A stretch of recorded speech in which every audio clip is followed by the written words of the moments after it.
Kaki terkilir, Vicky Prasetyo kalah TKO dari Aska Corbuzier. Presenter Vicky Prasetyo kalah TKO dalam pertarungan tinju melawan Aska Corbuzier pada Rabu 31 Maret 2022. Pertarungan tersebut ditayangkan secara langsung di kanal YouTube Deddy Corbuzier. Kekalahan Vicky bermula ketika pukulan tipis Aska mendarat di wajah Vicky dan dia terjatuh pada ronde pertama. Saat terjatuh, Vicky terlihat memegang kakinya dan kesakitan. Vicky sempat terjatuh 2 kali, yakni di ronde pertama dan menjelang akhir ronde kedua.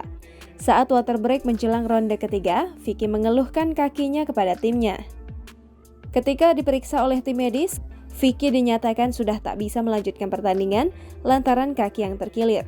Aska Corbuzier pun memenangkan pertandingan tersebut dengan TKO. Dalam sambutan kemenangannya, Aska tak menampik bahwa Vicky adalah seorang pejuang sejati. Sementara itu, Vicky juga memuji kekuatan Aska. Pertandingan Vicky dan Aska tampak mendapat perhatian besar dari publik. Sejauh pantauan, tayangan tersebut ditonton secara langsung oleh 1,4 juta penonton.